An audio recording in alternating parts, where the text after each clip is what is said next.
আমার ছাদ বাগানে যে কটা ফুল গাছ আছে তাতে যা ফুল হয় তাতে বাড়ির পুজো দিব্যি হয়ে যায়। কিন্তু অসুবিধা হয় তখনই যখন বাইরে কোনো পুজো দেওয়ার ব্যাপার থাকে, তখন ছাদ বাগানে একটা ফুলও পাওয়া যায় না। বাড়িতে কিন্তু 3-4টে নীলকণ্ঠ ফুল গাছ আছে। আজকে শ্রাবণ মাসের সোমবার, বাবার মাথায় জল দিতে যাব। সকালে উঠেই ছাদে গিয়ে ফুল খুঁজলাম, নীলকণ্ঠ ফুল ফুটেছে কিনা, কিন্তু পাওয়া গেল না। অগত্যা আসতে হলো ফুল কিনতে।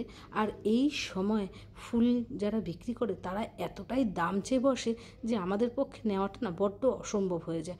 আকন্দ ফুলের মালা কোথাও 60 টাকা, কোথাও বা 80 টাকা। আমি ভাবতেই পারি না যে এত দাম। কিছুতেই দাম কমাতেও চায় না। কি আর করা যাবে, ফুল তো কিনতেই হবে। আর তার সাথে ফল, তার দাম তো আকাশ ছোঁয়া। তাকে তো হাতের নাগালে পাওয়াই যায় না। ভেবে চিন্তে কিনতে হয় যে কি কিনবো। আর দামের কথা এরা কিছুতেই দাম কমাতে চায় না। যতই বলো না কেন, এরা এই পুজো আচ্চার সুযোগ বেশ ভালোই নেয়।